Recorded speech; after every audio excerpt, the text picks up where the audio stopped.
अरे अमित भाई की गाड़ी, वो प्रचात भी है।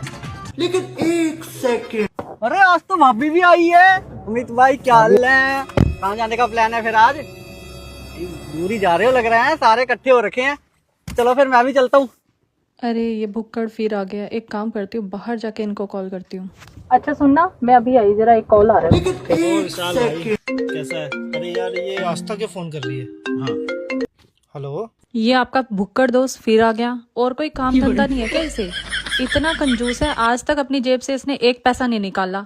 भूखा कहीं का। जब हमारा कहीं जाने का प्लान बनता है तो ये पहले टपक जाता है। इसे निकालो यहाँ से, हम अकेले चलेंगे। चले? क्या हुआ?